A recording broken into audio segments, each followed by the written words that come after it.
Good evening, ladies and gentlemen. Welcome back to another exciting episode of the Jaded Mechanic Podcast. It's Thursday night. If my voice cracks up a little bit, there's a lot of cold and stuff going around, so my voice will crack, but I'm trying to sound the same as I always have, so bear with me. Tonight I'm sitting with a really new friend of mine that actually is coming from somebody that I'm sure we're all familiar with the product. I'm with Eric. Oh, I don't want to butcher your name, Eric. Do it. No, do it. You got to do it once. Pagliughi. Yes. Pagliughi. Eric Pagliughi from Launch Tech USA, everybody. So, Eric, how are you, man?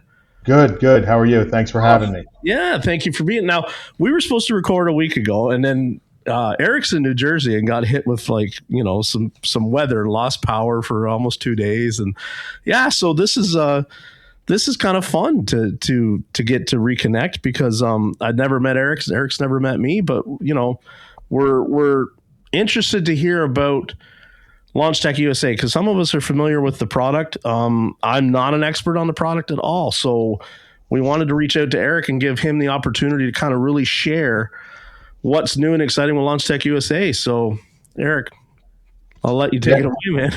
Yeah. So, a little bit. I guess if I'll introduce myself first to get some background there, right? So, it's interesting story.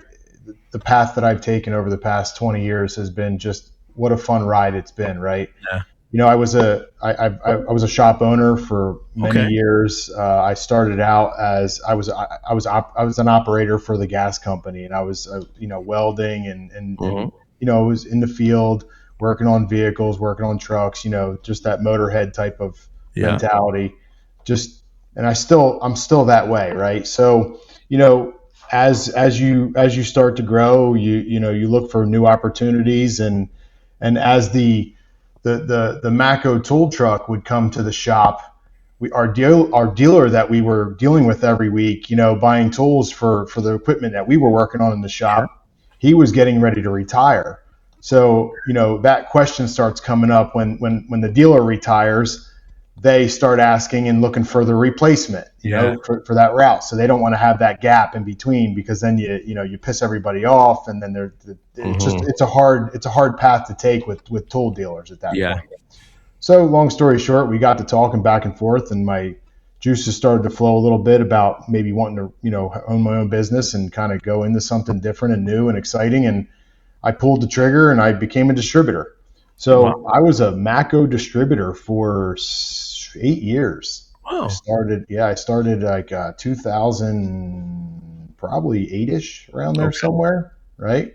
And interesting enough, in that time of being a distributor, I was number one in sales and diagnostics multiple years. And when that starts to happen, the leadership starts asking, distributors that are successful at certain things, they bring them into conversations. They bring you in and ask you to, what do you do? How do you do it? Can you teach? Can you explain to other distributors? Can you help can you help your family out with teaching them how to sell the product? And that was the case with probably any franchise, any business. If there's somebody out there that's hitting a sweet spot with something, they kind of do their best to spread that around and try to make it infectious across the board. Yeah. Right. And what's the secret sauce? Yeah. So then I started consulting as a distributor. I started consulting with Mako, and I was in the corporate office a lot, like almost on a monthly basis at some points, creating structure. And as well as I do, a big problem in the industry is training, right? Yeah. And awareness of product and how to get your hands on it and how to use it, and the buttonology and that mentality of, when I buy a scan tool, it's got to tell me how to fix the car. That it's just so hard to get around. It's so hard. It's such a struggle, right? So we started doing clinics and seminars for internal use for distributors, and that led to a position of what we called a DSR, diagnostic sales representative. So I sold my route. I got out of being a distributor, and I took a job at the corporate office as a diagnostic sales representative. And that was about a year of doing that. Very successful. Sales went up. Distributors started, you start teaching distributors how to fish, and then you start watching the other distributors that you've been working with starting to sell diagnostics, right? So the clinics, we did clinics every week. I would leave the house on Monday, come back on Friday, and I basically had the Northeast region, and then slowly started to hire multiple of what I did. So we had about 6 DSRs at the time. Do you ever wish that you had some inside information on the shop that you're applying to? If Automotive is recommending you to a shop, then you can trust that they have already gotten to know the shop's culture and what they're hoping to gain by hiring you. They put clients in shops that they take their own vehicles to, and those shops they would recommend to their own friends or family as a great place to work. This is what everybody wants to find when you're trying to find a shop to work at. So if you're having a difficult time trying to find a job as a technician or a service advisor, you need to reach out to my family at Automotive today.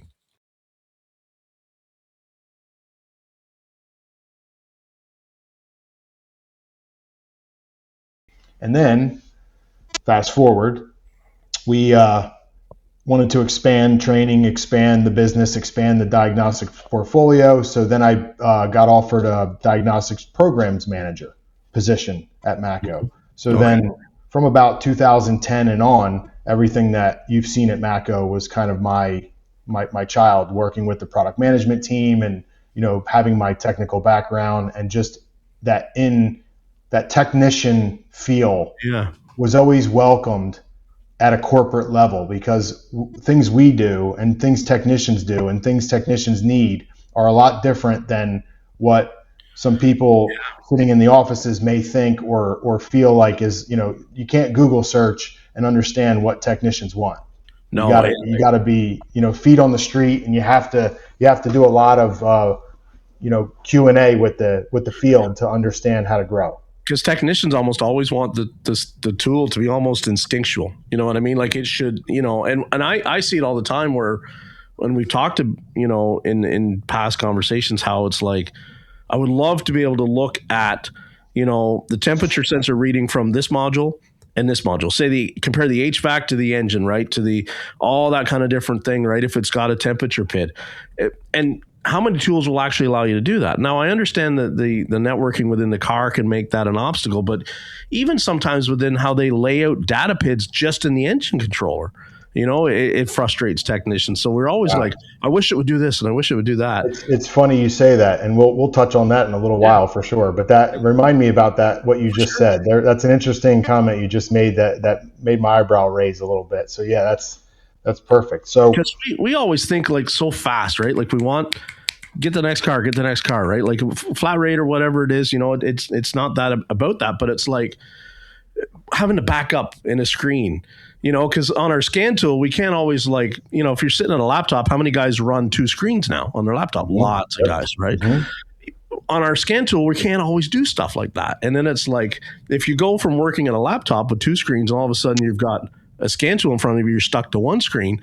It's just that little bit of, I wish I could, Yeah. That's been my biggest hurdle. And I find that probably, Eric, that's why a lot of people, once they get onto a platform for scan tool that they like, they stick with that, right? Because it just becomes familiar. Like you and I were talking before we got on, what I had always used.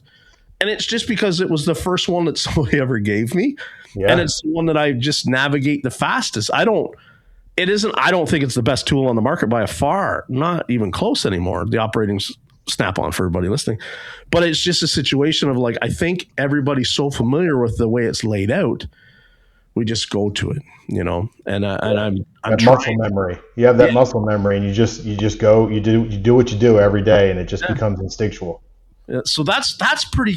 Now I have to ask, was Mako always with launch? Like, was it always their diagnostic? So no, it was OTC back in the day, right? And it was then it slowly started transferring into Bosch, right? Okay. But OTC was like the old Determinator days and stuff like that, where Mako was just not even on the map at that point. We were selling a little bit of OTC. We had a couple tools that had the Mako label on them from OTC, and even back before some code readers and some DIY stuff that was, some brands that I can't remember some of the names of some of the brands. It was just all DIY stuff. I mean, the game at that time was Snap-on and OTC, right? Yeah. And then in 2002, Launch came in to the country, and Launch is a global company. Yeah. And they're in almost every country of the world, and they run their business in silos of like different opcos, like the U.S. market. Every country has their own leadership, their own plan, their own UI. We can do things in different countries that some of our software can't do, and that's a topic that I'm definitely going to touch on, because that's a painful point for all of us, right? Yeah. It's just what we can do. Most automotive conferences, unfortunately, only focus on one side of the shop. But Tectonic 2026, presented by TechMetric, is different. It's built for the whole shop. Owners, advisors, and technicians all have sessions designed for the work they actually do day to day. It's 3 days in Houston, packed with workshops, panels, and over 1,000 people from the industry are set to attend. And you don't need to be a TechMetric customer to qualify. Hit up the link in the show notes below and check out Tectonic 2026. Register now while you still can to get the early bird pricing. So Launch as a company, let me jump back so I don't skip where we started there, because I ended off as a programs manager. But from there, you get to a point where I came from working in the field, working in the garages, working in my shop, building race cars, just kind of doing it myself, and college just wasn't for me, right? Yeah. I've learned from experience, and I have 30 years of experience in this business at this point. And getting to a point where I was at Mako, and I started feeling like, you get that itch where you start feeling like this isn't the end game for me, right? Like there's something. So, I was looking through the industry and talking to a lot of different companies, and Launch at the time, we were obviously working fairly close with them because we were branding their tool at Mako at that time. Yeah. So I was working close with the Launch team, and they had a job posting, and it was almost like one of those days where you read the job post, the job description, and it was like if someone said, hey, write your job description of exactly what you want to do today until you retire. That's what it was, right? It was like the sun just hit me, and it was like, boom, this is for you. Like, so it was a very tough and awkward conversation to have with, the team at Mako. We were very close, and it was like a family at that point, and it was just time for me to make a move. So I pulled the trigger, made the move, had to take a little bit of a vacation in between the move, and I got the job as vice president of Launch Tech USA. So I head up the marketing and product development side of Launch. As of this past year, I have been promoted to senior vice president now. So I oversee a lot more of the company. The North American and Canadian market are in my wheelhouse now. So anything you see coming out of there is developed here in New Jersey. And we have a development center here and a training center here, and we have the same. And our main office is out in California and Ontario. Right. Now that's pretty awesome that somebody that's had that much hands-on, right, with a scan tool in their hands makes it to that position within the company. That's pretty.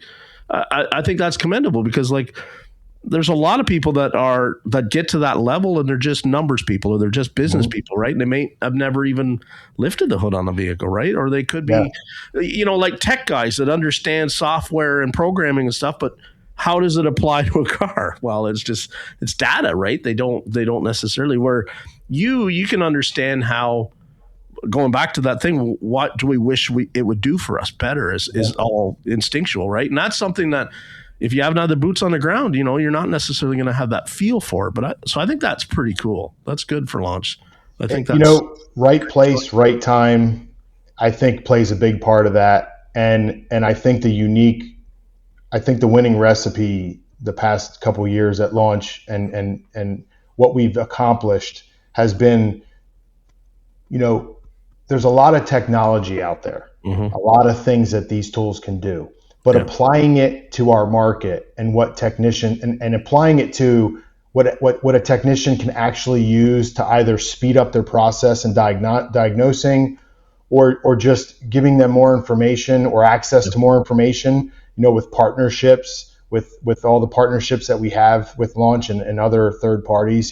There's so many things that you can miss if you don't have that experience, right? And you don't have that, man, this would really work. Like you could look at something and go, I looked at this and this has been through 16 people, but the technician looks at it and he goes, hey, you know how we could use this? Exactly like that, right? And that's like that Tom Hanks in Big moment where he raises his hand in the room and he's like, hey, I got an idea, right? Yeah. And that's the family that we have at Launch. It's a really good, I'm building a team of really good technical people and really good, strong salespeople. LaunchTech USA has established itself as a trusted leader in automotive diagnostics and aftermarket solutions by delivering cutting-edge technology and reliable support to the North American market. Driven by a deep understanding of today's repair environment, LaunchTech USA develops solutions designed specifically for the growing demands of modern vehicles and professional technicians alike.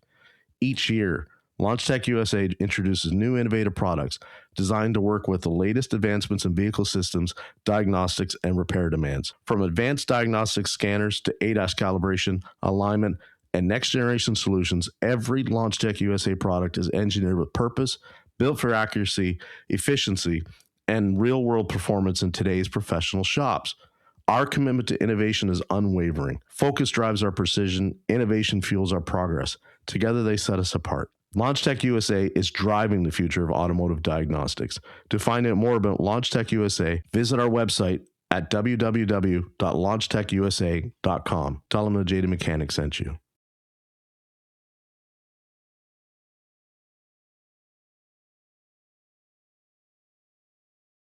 Awesome. And one of our main focuses this past year has been training and clinics and support.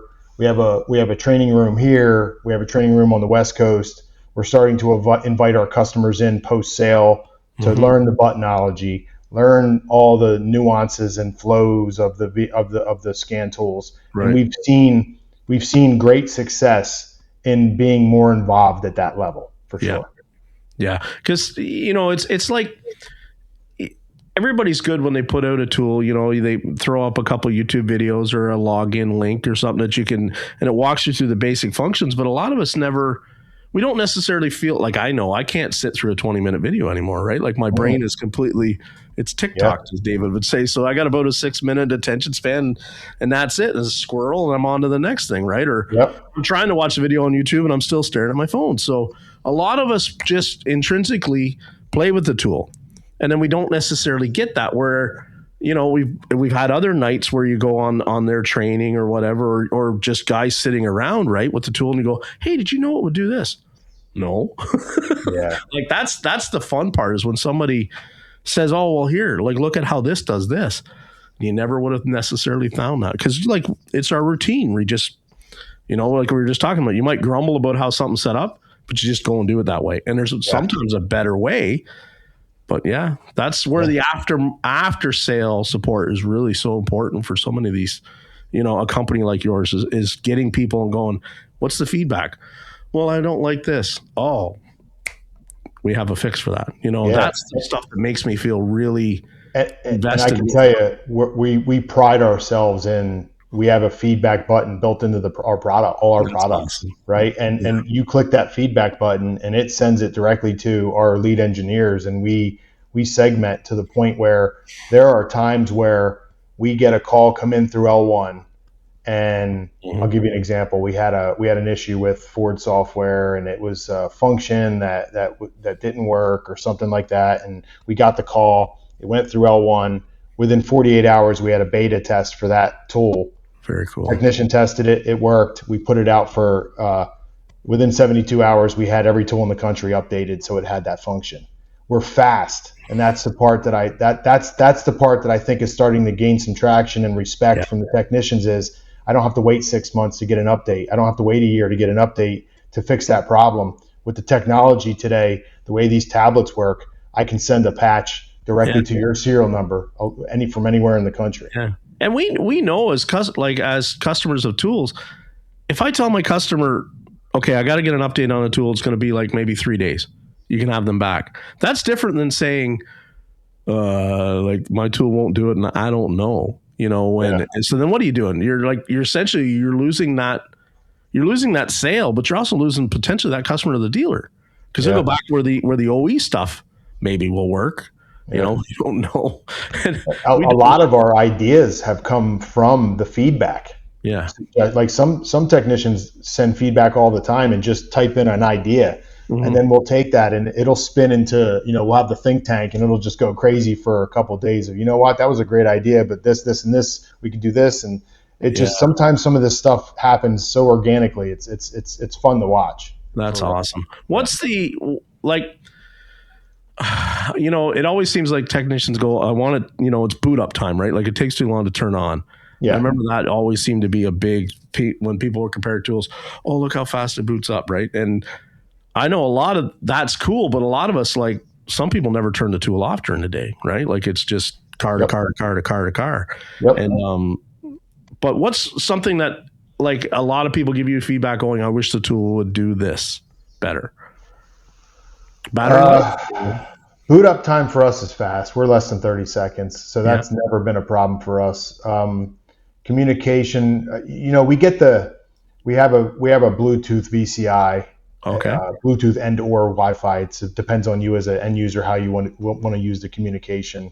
I would say, let me see, a popular request is usually, and this is the frustrating part, and this is probably going to segue right into where we're going to really get into some of my frustrations with this business is we get that, well, I did it with this, or I see somebody's doing this with this product, or I want to do this. And it's some sort of function that doesn't make any sense to change because there are so many bad players out there that are hurting our relationship with the OEs. It's the most frustrating part of our business is like skipping the wait time to do keys on a car, it like that type of request where it's like they're implemented for a reason, right? And there's processes that we need to follow, and the more, this is a double-edged sword for me, right? Because I'm a technician, but I also am a manufacturer, and Launch has great relationships with OEs. Yeah. We have Ford licensing direct. We have direct licensing with Ford security gateway stuff. We have all the other security gateways. We have good relationships. Let me just say that with the OEs. We have a full membership at ETI. We're NASTIF certified now through the scan tool validation program. Good. And sometimes those decisions that we've made make end users feel like it's a money grab, or it's a way to, make more money because you got to become a locksmith when you're NASTIF, and it's $430, and you got to pay. Now it's like, I think security gateway through AutoOff now total, if you get all three manufacturers plus your certification for Mercedes, it's like $150 some now a year to manage that. And we get the arrow. We get hit right on the chin every time because they think it's us doing that, right? And it's not the case. No. But the big problem is the ones that are breaking the rules and the ones that are just doing everything they can. These these, it used to be Snap-on, Bosch, us, Autel, and then now you start seeing a lot of other names just start popping up. And some of them are just these quick in and outs that don't last. Some of them are growing, some of them aren't. But until we as manufacturers all get on the same page with becoming and having good relationships with these OEs, the lack of knowledge and information that they're willing to share hurts the shops trying to fix these cars. Yeah. Right.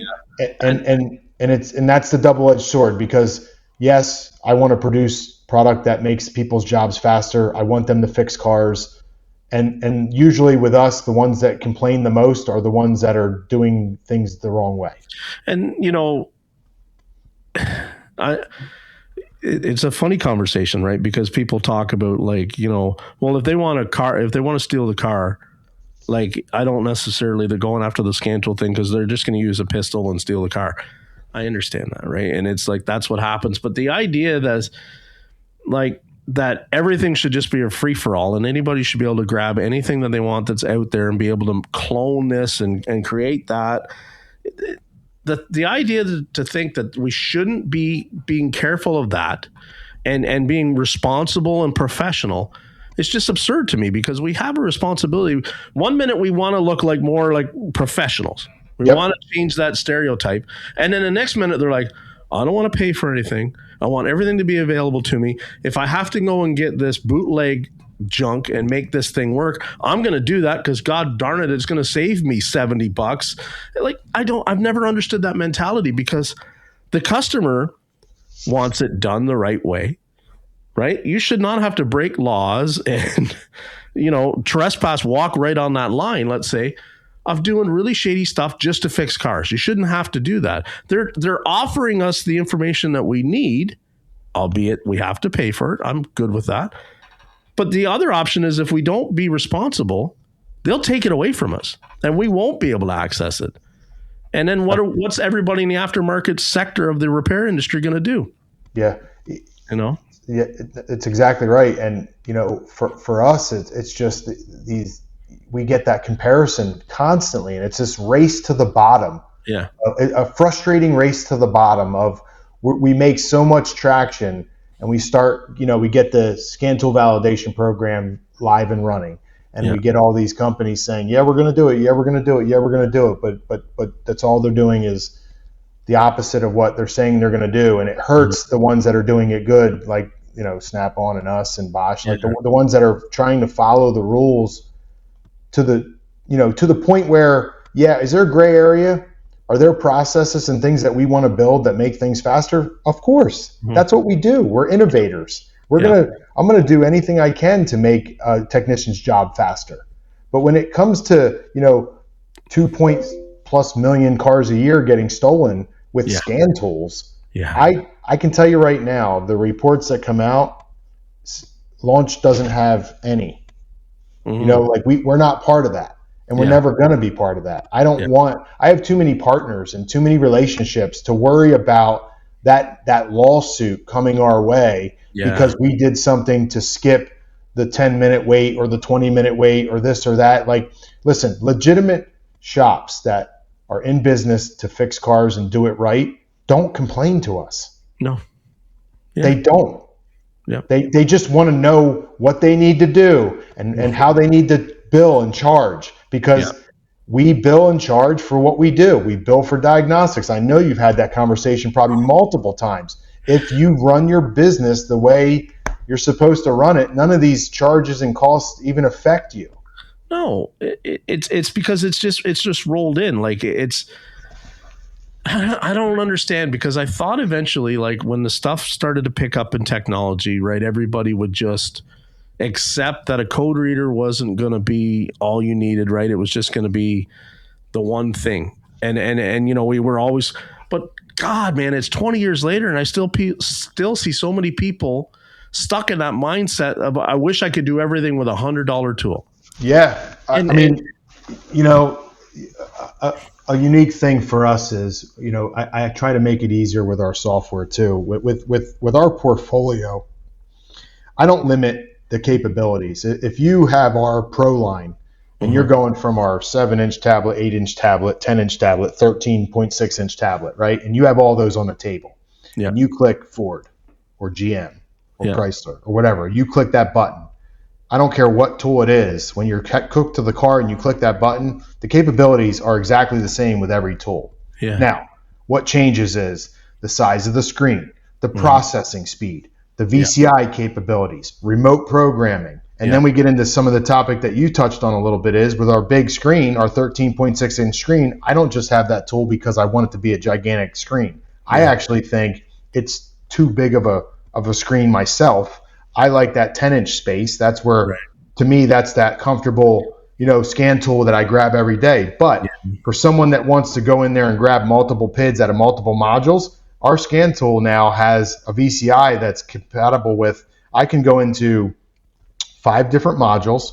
I can pick 15 different PIDs from each module, and I can build files now. So if I want to look at trans data, and I want to look at PCM data, and I want to look at VCM data all at the same time, I can create that file, save it, and now have, hey, when that F-150 comes or that Chevy comes in and it has the trans problem, I have a data set in PIDs that now I choose, and boom, I see it all at the same time, live, all at the same time. That is fantastic, because you know how that is, right? When we're first cracking these riddles that become a pattern failure, you want those same 12 PIDs just like that. Every time. And I'm not going to tell you what you need to look at to fix the car. I'm going to let you modify your scan tool to how you want it to be, right? And I think that's more sought after than us trying to bang on our chest and say, we know what we're doing. You have to do it this way. I want you to be able to modify and change your files, your settings. We give so much freedom with the product, which I think is a positive thing for us to keep following. Right. Yeah. So and then to your point, when I'm looking at all these PIDs, I can split the screen and use my scope while I'm using the scan tool all at the same time. Yeah. Right. So I can plug my VCI in with the same scan tool. I can split the screen. I can bring up data, and then I can bring up a scope, and I can actuate things and watch stuff happen on the other side. Yeah.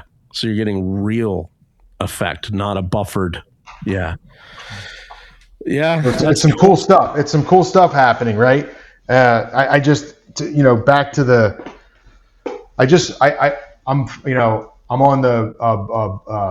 the board now at NASTF. I was voted in this past year, so that was something that happened that was pretty exciting for me. And one of my initiatives is help promote and guide the ability to close that gap in information and get the OEs to give us aftermarket more information to be able to fix their cars. Because, maybe you agree, maybe you don't, but I'm a firm believer of, and this has happened to me in my shop for many years, I've had customers that come in to me as a shop owner or a technician and say, hey, I'm going to buy a new car.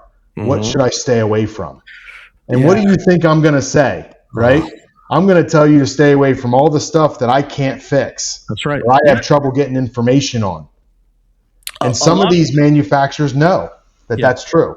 And a lot of my bias, the brands that I still don't like, is all based on 10 years ago trying to access data and certain things with a big name tool that wasn't the best tool at the time to grab for that particular brand, right? So that's a lot of my bias, and it's like, unfairly back then I was probably blaming the manufacturer of the car, and in reality it was probably a situation of there wasn't a big market necessarily to justify buying all that data to put in the tool.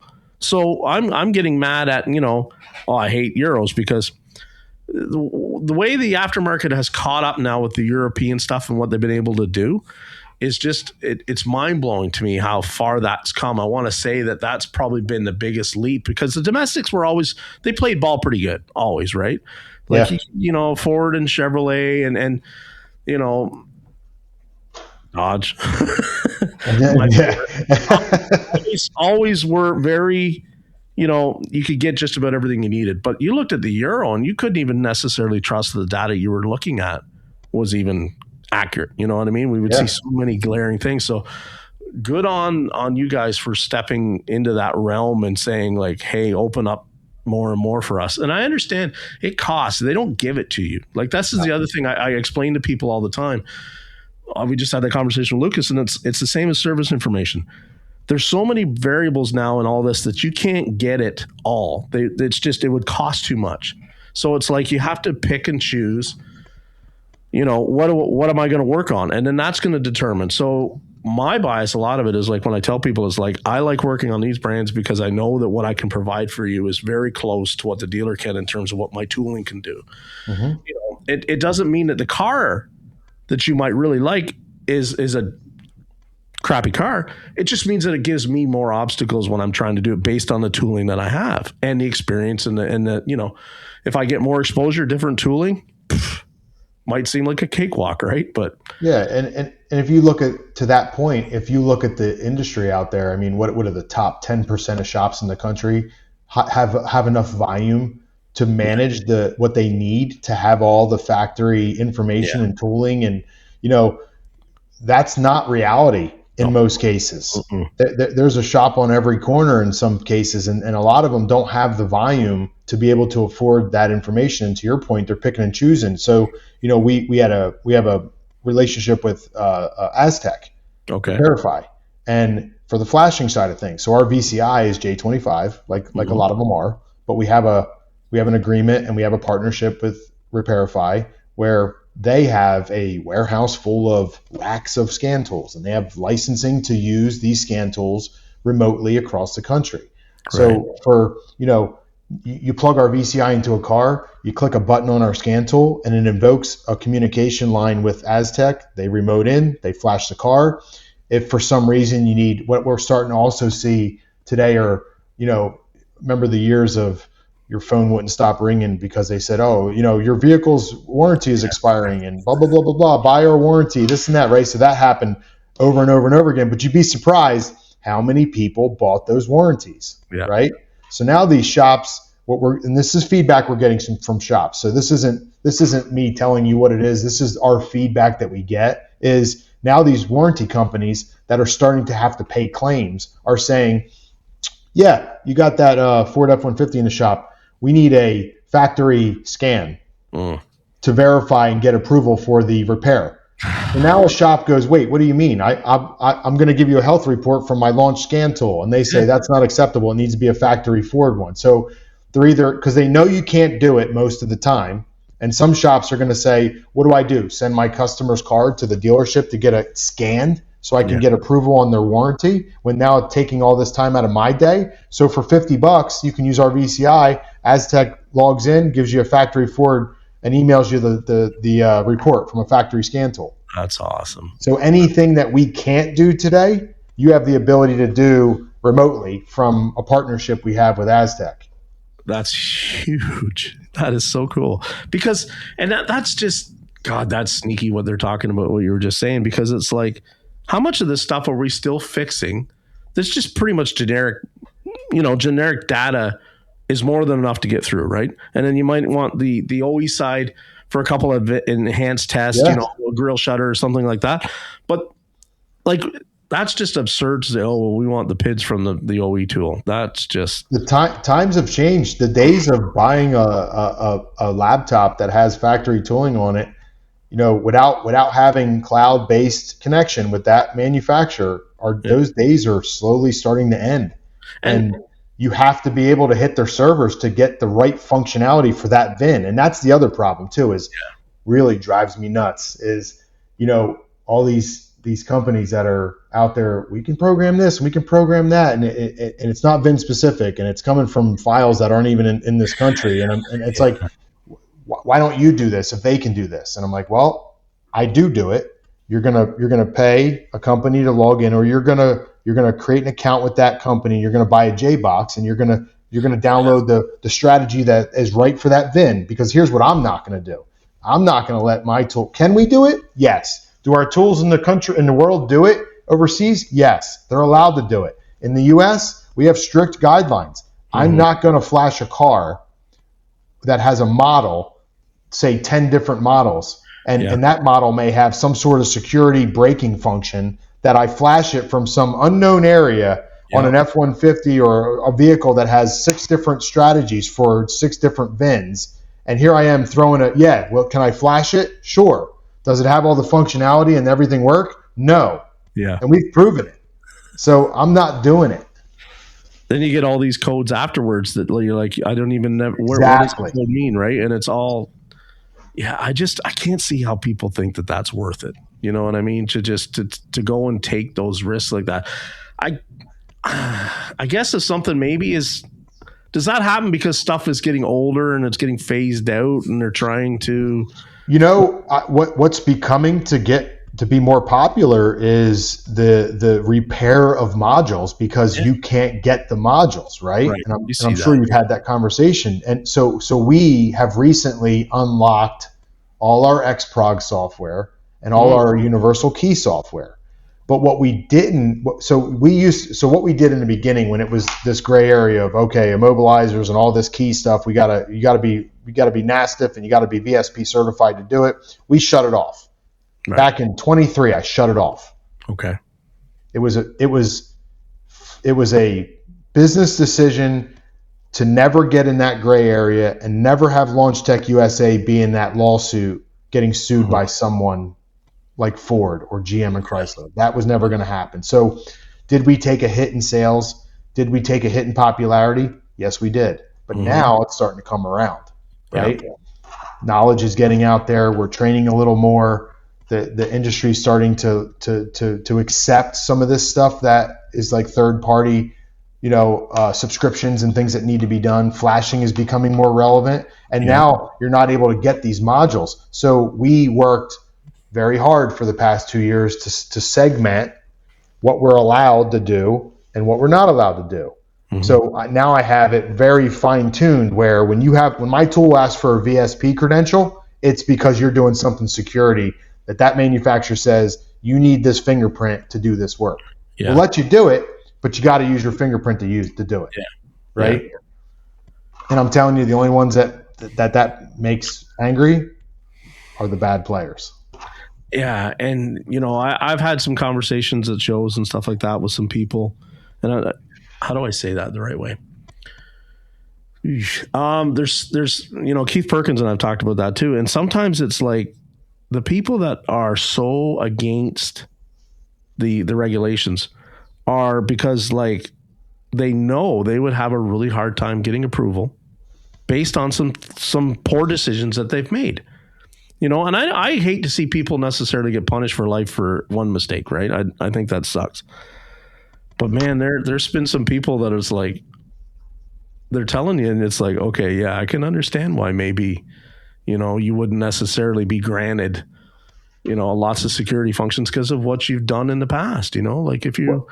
And if we show as manufacturers, if we come together and we show that we're creating a path to do it the right way, our suspicion is the OEs will come around and start allowing us to do more. Yeah. If we keep having these one-offs pop up and just start tearing their stuff apart, it makes them lock up tight, and they don't. And I don't blame them. I don't blame them. Now, what really irritates us is even though we're ETI full members, we're NASTF certified, VSP, I got everything locked down. There's still manufacturers that won't let us touch their stuff. Yeah. That's the confusing part that pisses everybody off as they say, okay, I got the membership, I'm a VSP, I got all this, I got all that, and I still have to buy factory scan tools, and I still have to spend $70,000, $80,000 in equipment to do the work. Where's the line drawn, right? Yeah. Legislation needs to happen, right to repair needs to come around, and we need to really start getting on board with, let us do this or not, right? Yeah. Because I think that's what a lot of people, you touched on something really cool. I've heard that same conversation where it's like they start labeling everything as a security part. And then it becomes not a situation of we're really too concerned about the security of the vehicle anymore.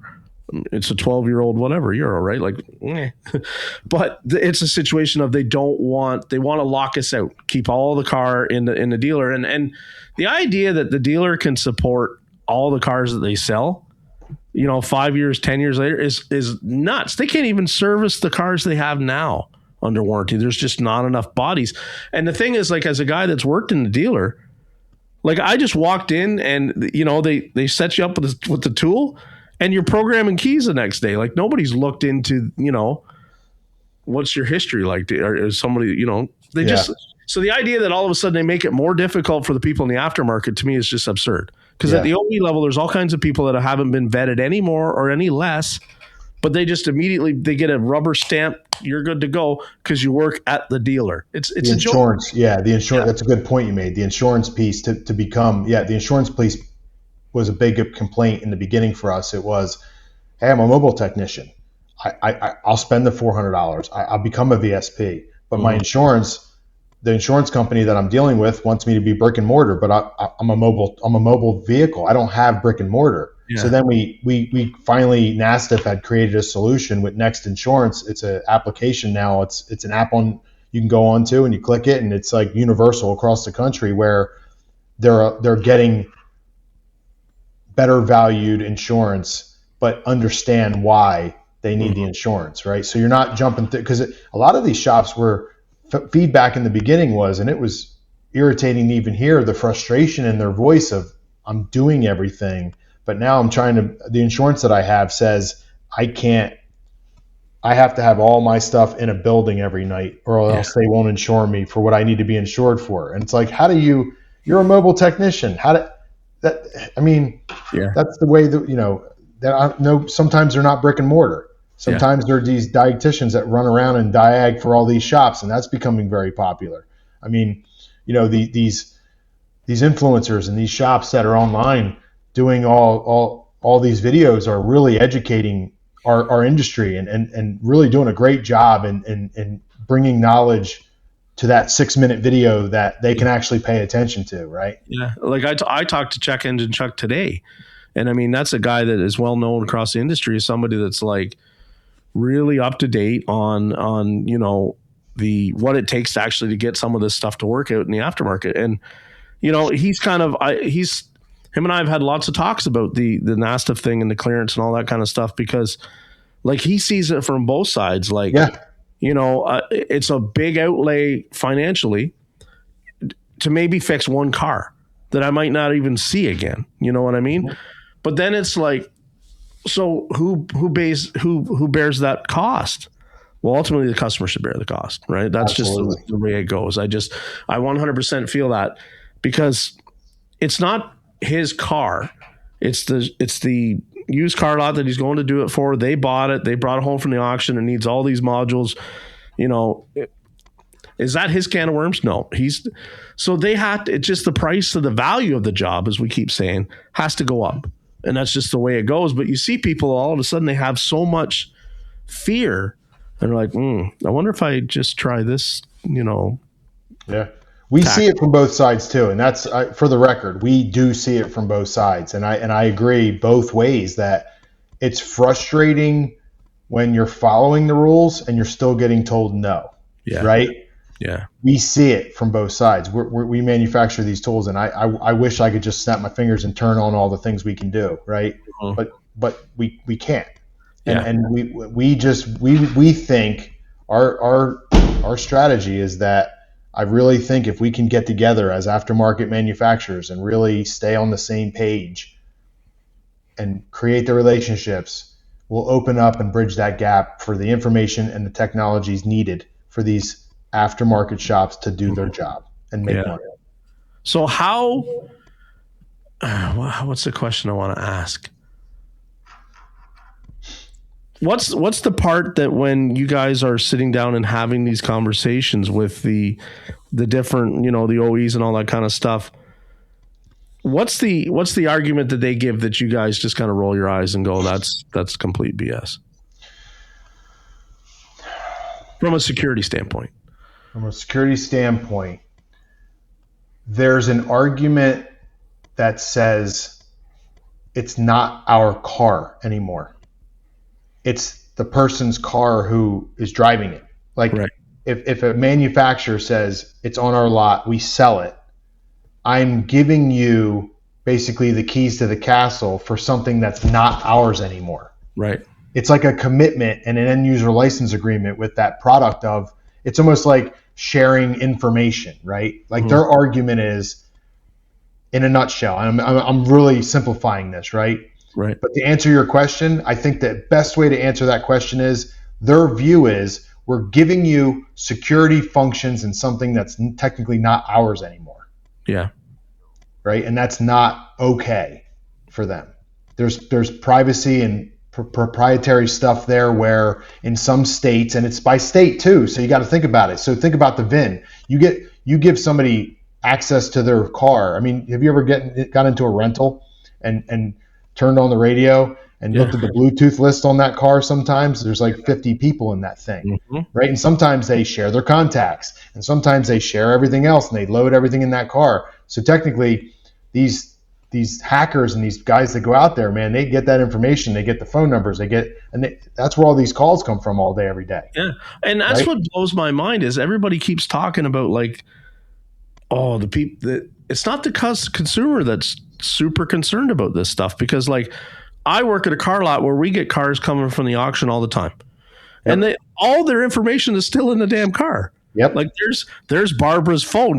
Does Barbara's phone want to link to the car? No, because Barbara's, traded this car how many months ago? But so the idea that people, to me, are really concerned, I don't believe they are, because they don't bother as soon as they're going to go trade that car of wiping that from the car. They don't unhook it, you know what I mean? Unsync it and Yeah. they leave it all in there. Yeah. And we know it's in there. Like we know it's there. Now, yeah, there's a couple states that we've heard from the repo business where there's 100,000 cars sitting, not able to be sent to an auction because they're not cleaned.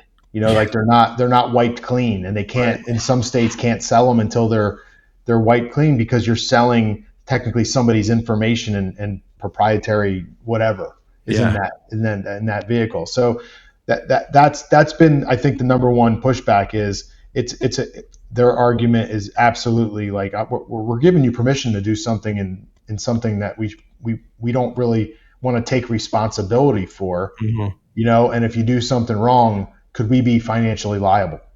Go ahead. Sorry.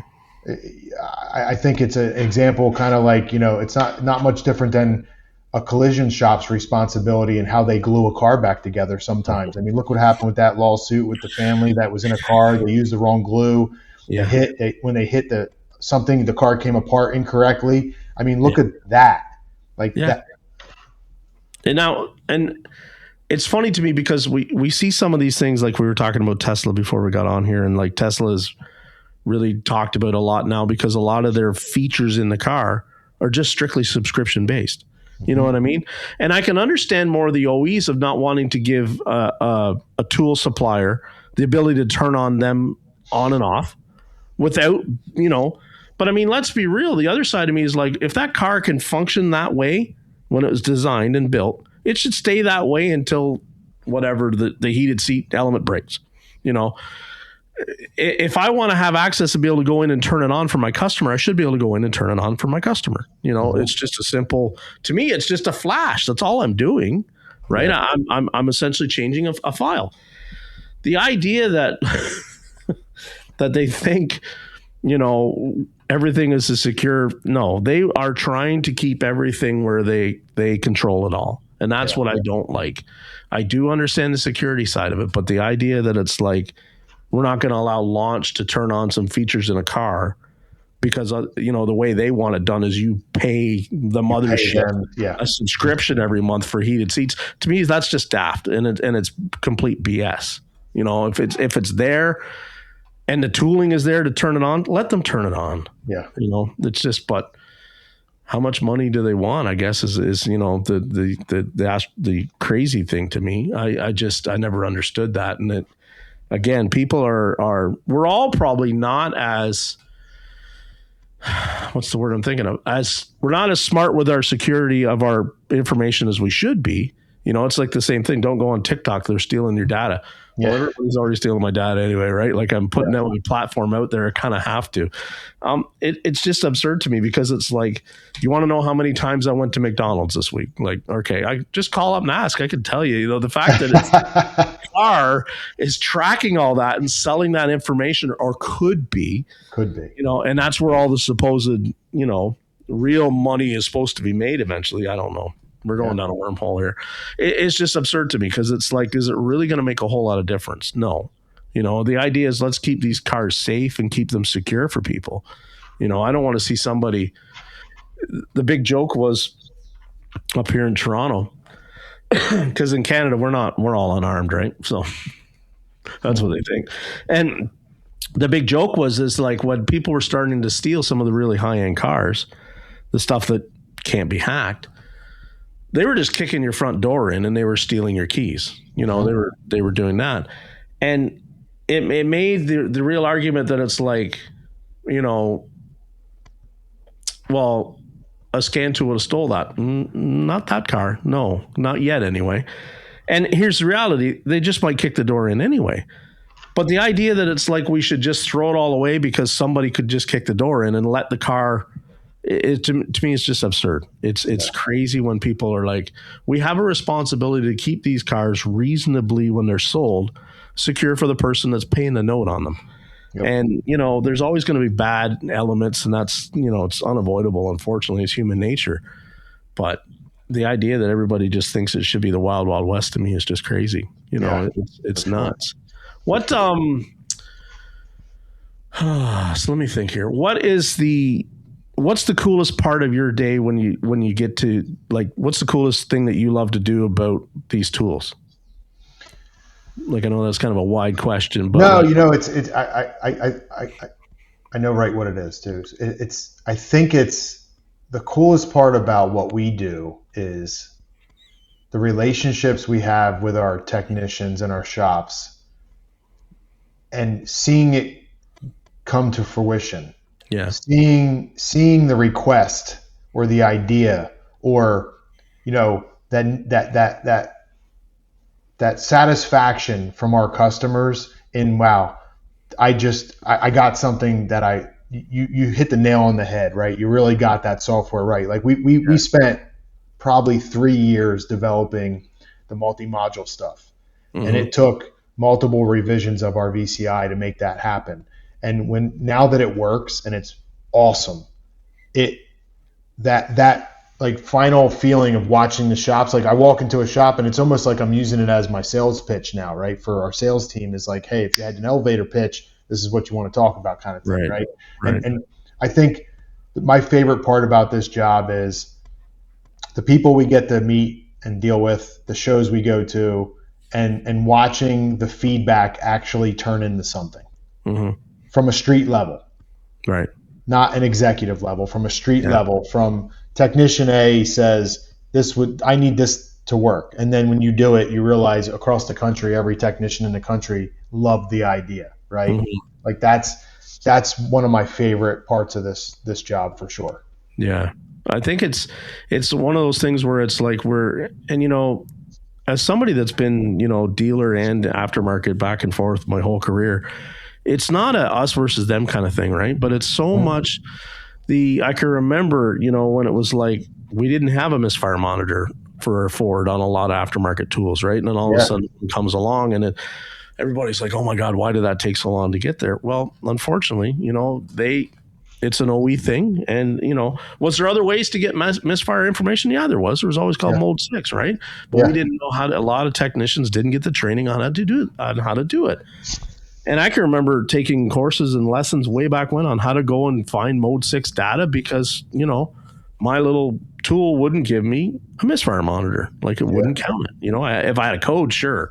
But you could feel it miss. And it was like, now with everything being so much more available, it hasn't gotten easier. It's gotten more difficult in the sense that it's like sometimes it's a sensory overload.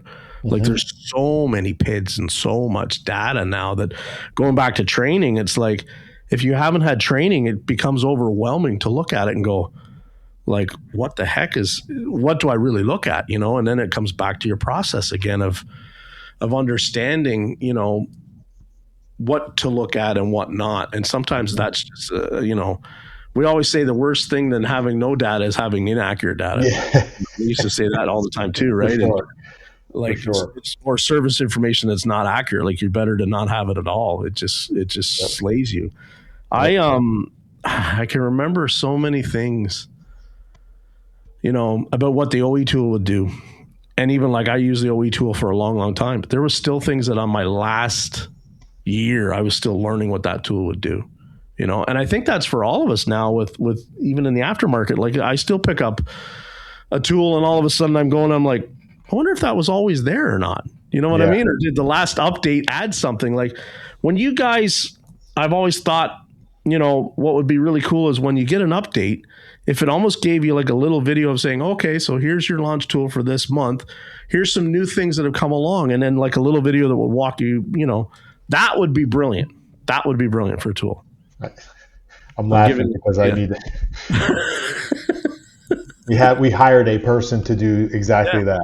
Literally exactly that. Those little tech tips where what we envision is you click the update button and there'll be a little quick tutorial on what it was what improved at that point, right? Yeah, there's a lot of bug fixes and there's a lot of stuff, but we average 800-900 updates a year during your subscription, right? And in that you have 70% of it's actually functions that are on your tool now that you don't know. right? You have no idea. So we're putting a lot of effort into that quick little tech tip video, even in functions where, you know, technicians, and I don't, this isn't everyone, but with all the information that is built into the tool with Motor and Identifix and all these other companies, there's still procedures that aren't read. Yeah. They don't push the buttons and read. Like my tech guys, when they get calls and they're like, "Hey, how do I do this?" or "This isn't working." You know what my guys do? They go into the tool, they go into Motor, they snapshot this procedure, and they text it to the guy. And they're like, "Oh, okay." And then they say, "That's in your tool," and they show them where it is. Like you could answer your own question with the information at your fingertips, but you're just not doing it because you want that quick. And that's where all this AI stuff starts to play in, where it's like everyone's trying to hit that fast, easy, quick tip. And man, it's frustrating. But I'm not going to introduce it until we can make it make sense. Like we have it, but it's just I don't care to talk to my scan tool. I don't care about that. I want to be able to upload a recording from a vehicle and have it maybe pick out some PIDs that I should pay attention to. Yeah. And say, hey, my local radio station yesterday just talked about, there was a real discussion going on about with Chat GTP and AI coming along, if we're going to destroy our own ability to even remember anything at all. Because it's like, if I just ask Chat and it answers, right? And then I go on to my next thing, I'm not putting that back in my memory bank, right? Because I didn't spend the time necessarily. Like, we're old enough to remember having to go get the encyclopedia or go get the, motor manual and flip through the pages, and like that time spent trying to find it and then bookmarking it or whatever, that stays in your brain. But now I'm really scared because like I don't use Chat or AI. I could, parts of my platform use it, but like it scares me to think that it's like these technicians are going to be asking the same questions multiple times to Chat GTP because we're not remembering it. There was an interesting conversation that came up. I just saw it an hour or so ago, and somebody was talking about what's kind of scan tools. And they named off some names and were like, I don't want to buy these because I don't like the idea of features going away. Eric, I'll ask you straight up. Is that something that people need to be worried about? Or I want to feel that that's like just carry over from, like you were talking about 23 when some things were just shut off. With launch specifically or in general? With launch, yes. Absolutely not. That's right. Okay. I can say with confidence. Mm-hmm. And there's and the reason is for probably the past 45 minutes of our conversation was when you do things the right way and you follow the procedures and you have the good handshakes with the OEs, they don't take it away from you. Right. You're not on the radar. Yeah. I haven't had to take anything out of my software in the past 10 years that I've been at this company. Nothing. There you go. Yeah. The only thing we've had to do is modify the structure of key software. Mm-hmm. But we never lost a thing. I've never had to put a disclaimer or a letter out to the world saying, when you update your tool, this is going to happen. Yeah. I pride myself to make sure that doesn't happen at this company. Mm-hmm. That's a fact for sure. That's good to know. Cause I mean, like and again, like my background is with the Snap-on tool. So I can't ever remember saying, oh yeah, I lost this function, again, because you won't there either. Yeah. Because of the relationship they'd had. But I do know lots of people that had some other tools and are like, well, it's just a paperweight now, like a bunch of the stuff, I did an update and all of a sudden I lost, these 10 really cool things that the tool used to be able to do. And I understand it's called market disruption, my friend. Yeah. It's hit it hard until we can't anymore. And hopefully we build a name around it. And that is not a good strategy for business. No. And I want to think that a lot of those features have shown up somewhere else in the market. It's just unfortunately you had to buy them and you didn't, you got them for free before and now you have to pay for them. I'm torn because I understand how hard it is in this industry right now. The margins are so thin and, there's more and more technicians that are buying their own scan tool, even though there's a shop tool, they're buying their own tool. And I understand why they do it. And some people are like, that's just crazy. They shouldn't have to. I've been a technician for 30 years. And 5 years ago, I worked in a shop where I had to buy my own tool because they were tasking me with fixing cars that they didn't have tooling to do. Yep. So instead of having the argument, and it's like, I just went and bought the damn tool.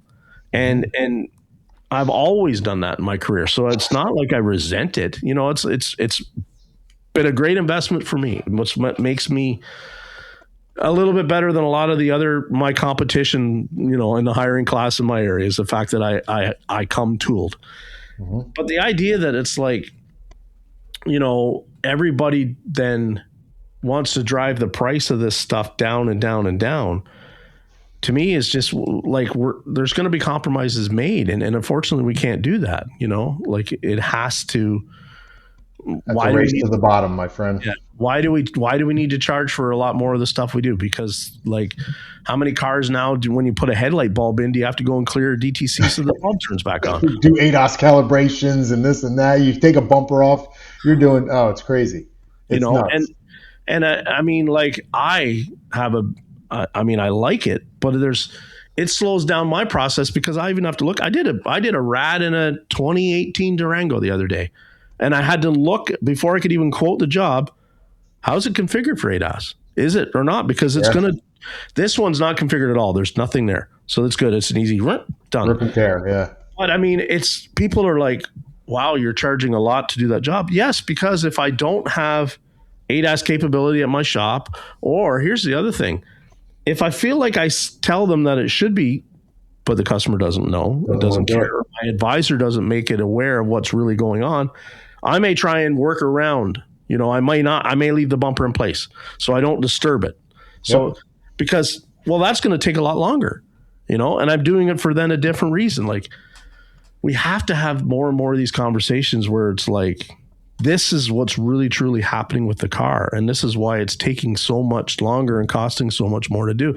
We just need to be more transparent, and have much more effective communication of what's actually going on technology wise. Not that the customer cares from that, but we have to be like, we're protecting your safety and we're protecting your security and your data and all this kind of stuff. Nice. This is why it costs. I can't walk out with a $10 code reader hooked to my phone and diagnose your car anymore, right? Like you would care as a shop owner or a technician if the car you ripped the bumper off of and put it back on and had the angle of the radar incorrect, and it didn't pace a car correctly, or it didn't brake correctly, and now you're going back to an insurance company that they're going to start saying, okay, where was the last place this car was worked on? Who did this repair? And then they're going to go back and look, did you do the ADAS calibration? Can you show me paperwork that you did the calibration? Mm-hmm. There's just so much liability risk out there to not have the information, and that's part of that is like, man, we really need to, if AI is going to do anything for us, hopefully why we do these functions and these jobs, AI might catch and say, hey, listen, you might want to do this and this while you're doing this job, or this is what you got to look forward to. Like, some of these technicians and technical guys that we have, you do a job and they're like, hey, you build the job, but you might want to buy that connector and that hose you're going to rip and that bolt you're going to break and this one, like that kind of stuff, right? That carnal knowledge is always great in like high volume shops that see everything. But to your point, it's just not there. And some of these shops take a job and they get their ass handed to them because they quoted it too low, and then it's an argument to try to get it where it needs to be after the fact. Yeah, that's the part that I had a conversation about TPMS, right? And then, of course, on my platform, it all blows up because I didn't even call it TPMS. I just called it about people disabling certain safety systems on a car. Okay.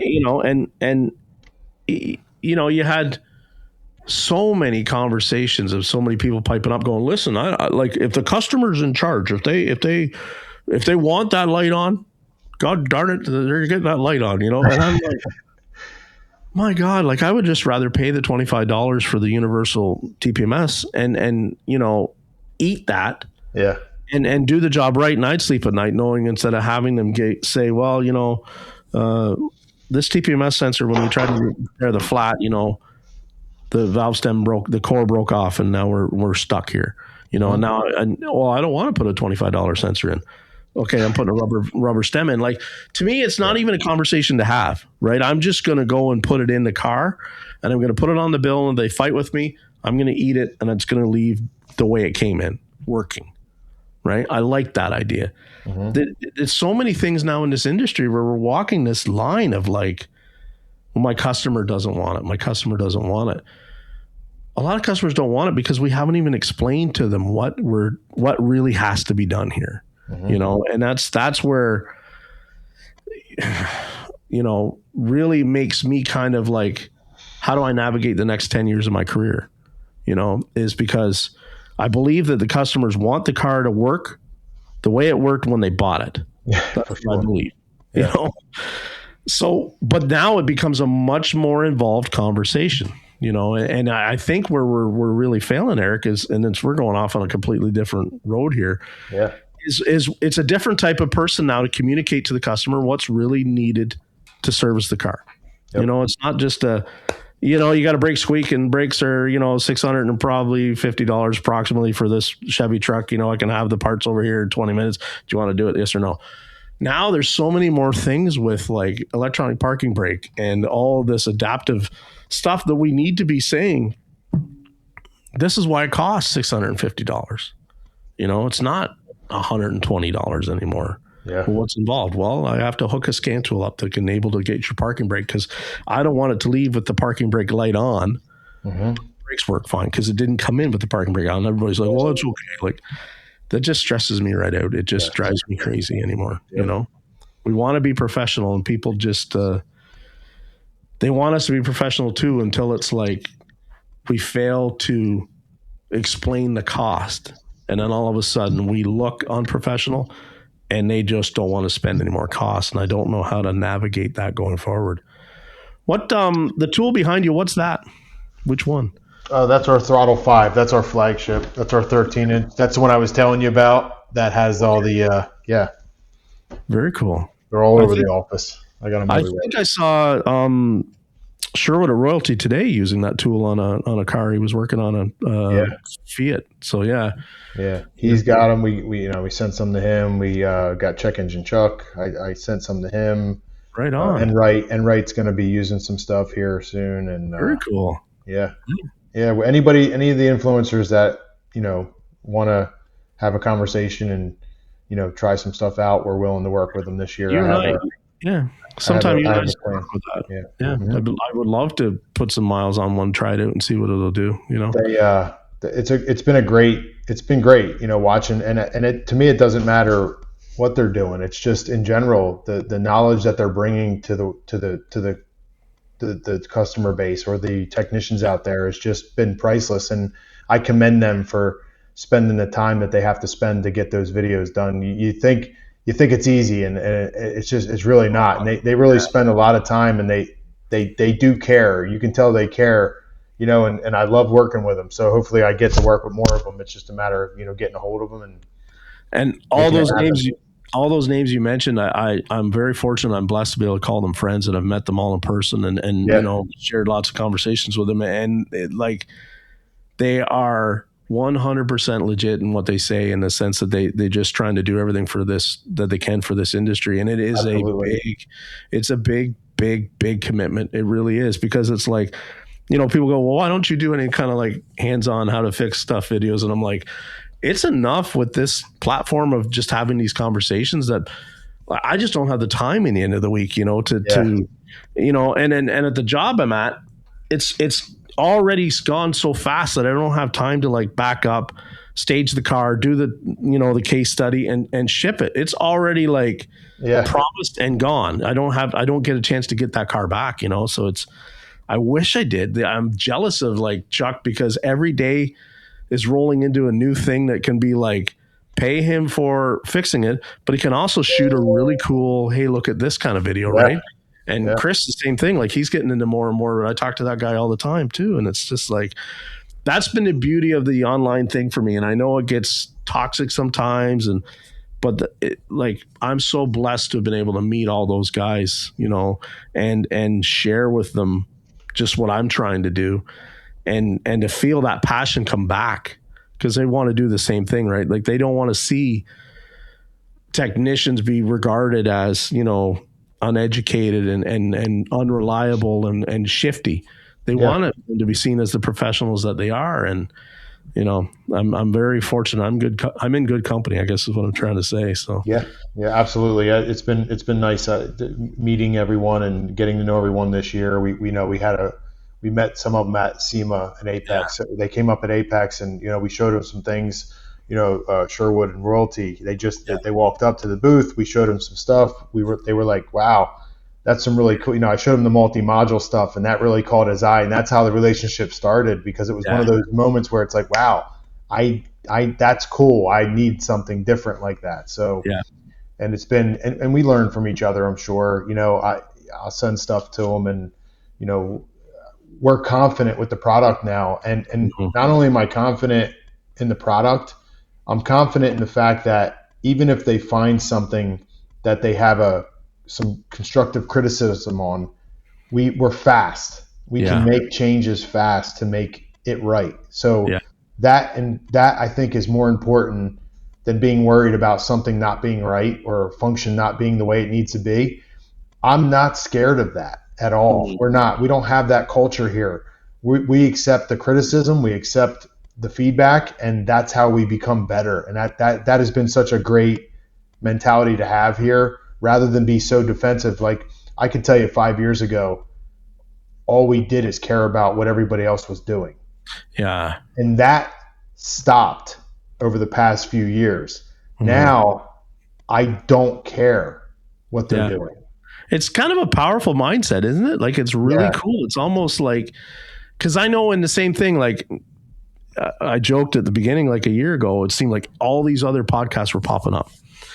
And I was like, crap. And now I'm just like, oh, that's right on. That's cool. They're doing a podcast, and they're doing a podcast, because it's like everybody, like, I'm enjoying their stuff.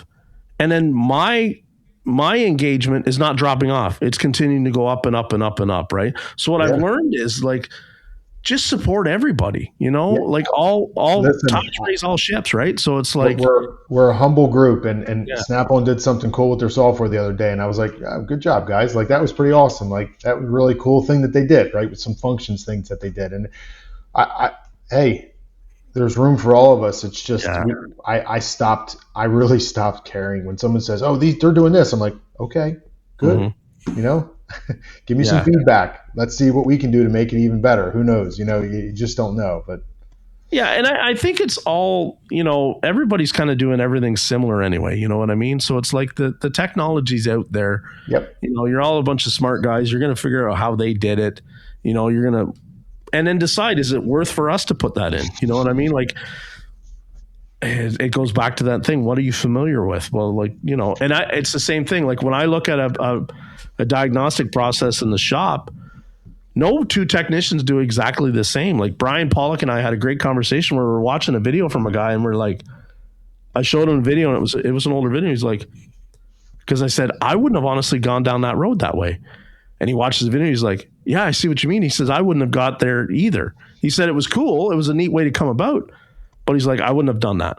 So that's what's so neat, is I watch somebody do something, and I'm like, that's neat. And then I come away with it going, I still like my process though, like, and that's where we all just have to, there's enough room in this industry right now for all of it. And there's a lot of us, but like I said, we feed off of our main focus. And I can't stress this enough to my team, is pay attention to the technicians and the shop owners, pay attention to the feedback.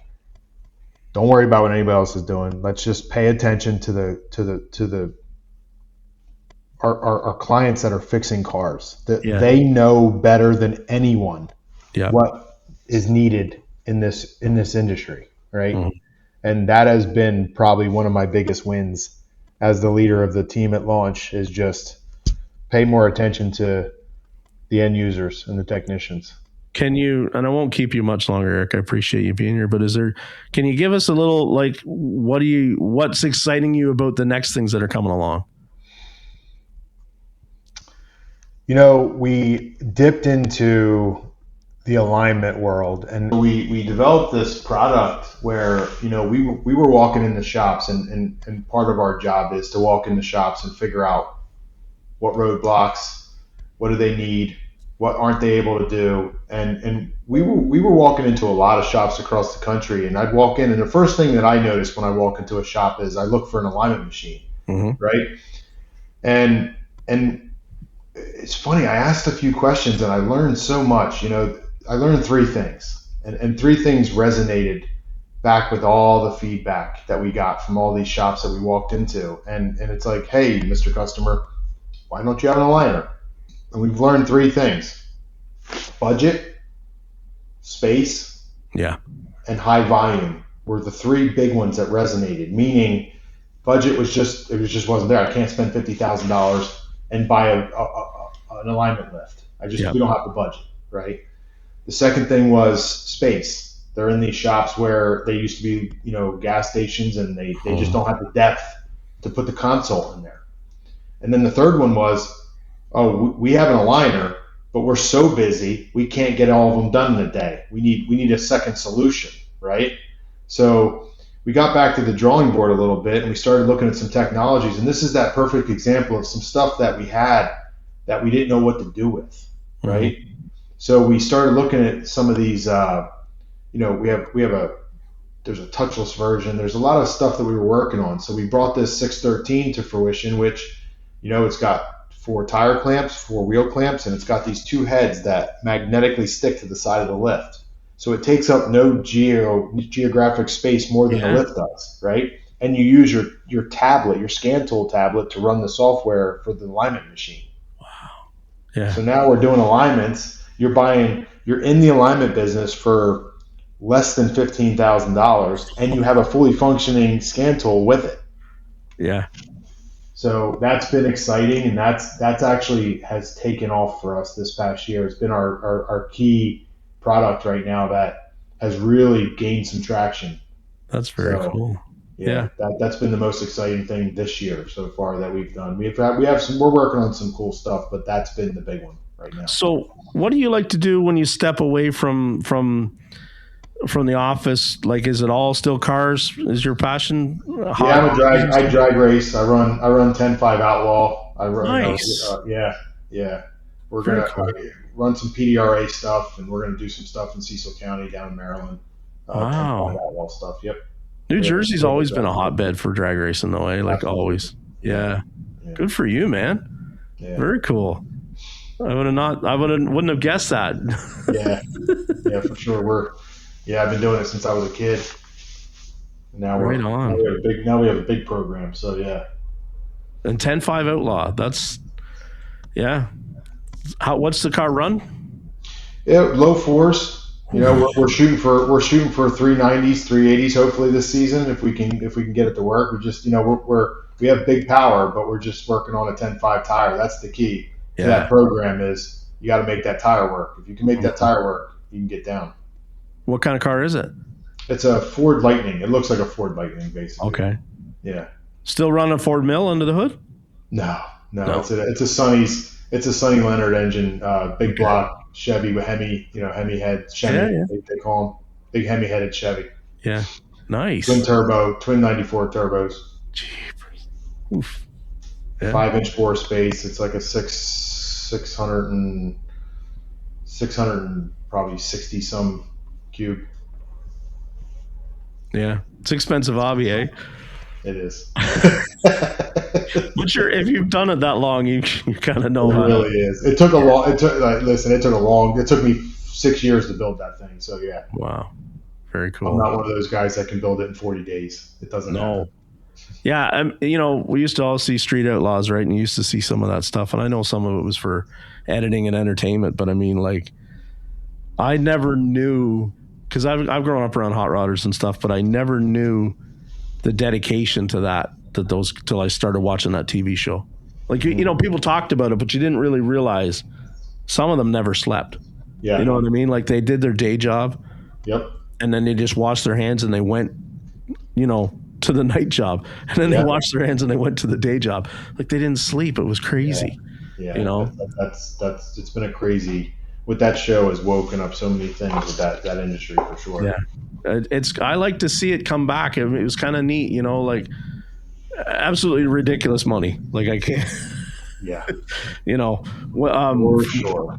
when I think about like the kind of boat that I could buy, because I'm a fisherman. Yeah, But I mean, I do respect that hustle and that uber focused on such, you know, we're talking tenths of a second. You know what I mean? That's just the coolest thing to me, and the way their brains work. You know, never satisfied. It's pretty neat. So I won't keep you. I wanted to thank you for being here, but I appreciate it. I had fun. yeah, I'm really excited about this partnership we've got going forward. I think it's going to be really neat. I'm interested in you know, seeing what the tool will do and getting more exposure for it, because like I said, it's I've always known about the product, but I didn't get a lot of exposure to it. What's the best place to buy one? I mean, right now you can go on our website. We just opened up our website, so now everything's on the website. There are firms on the website. You can do financing. We have our partners through, you know, different all the tool vendors, all the tool trucks, WDs like ISN and stuff like that. The parts stores are selling our stuff now. Yeah. The influencers we're working with, they have, you know, coupon and stuff like that. They could do, you know, discount coupons through their videos and stuff like that. So there's a lot of different outlets now. We're venturing out a little bit more this year. We opened up the website, which we never had. We never did that before. So now you can go right to our website and buy, for sure. Very cool. So that's everybody. If you need to know anything about launch, get a hold of Eric or get a hold of me, and I'll get you through to Eric. You know, I can't answer any of the technical questions yet, but I mean, you know, from what I've seen of the tool, and I got to play with it just a little bit at SEMA, it's pretty amazing what it'll do. You know, there's some things about it that are very familiar to a lot of people, and then there's some really cool stuff, like he said, the ability to look at different, you know, modules all at the same time. That's groundbreaking stuff. So, Eric, thank you for being here tonight, man. I really appreciate it. We'd like to have you back again, obviously, when we, absolutely, you know, absolutely. We'll do a little show and tell maybe with the tools, and you know, everybody keep an eye out for launch. You're going to see them in the hands of a lot more of the people out there on the content side. And, you know, if you've got a chance to try one out as a demo unit, take one, you know, and give it a whirl, give it an honest breakdown. Cause I think you're going to be really surprised with where they're headed. I think that this company's really about, you know, empowering the technician. I know everybody says that, but I think like Eric is really is listening to what you guys want from a tool. And I think that's the number one thing right now, is we have to have that communication. So absolutely. Thank you. Thank you guys. We'll talk to everybody soon. I appreciate it. Yeah. See ya. See ya.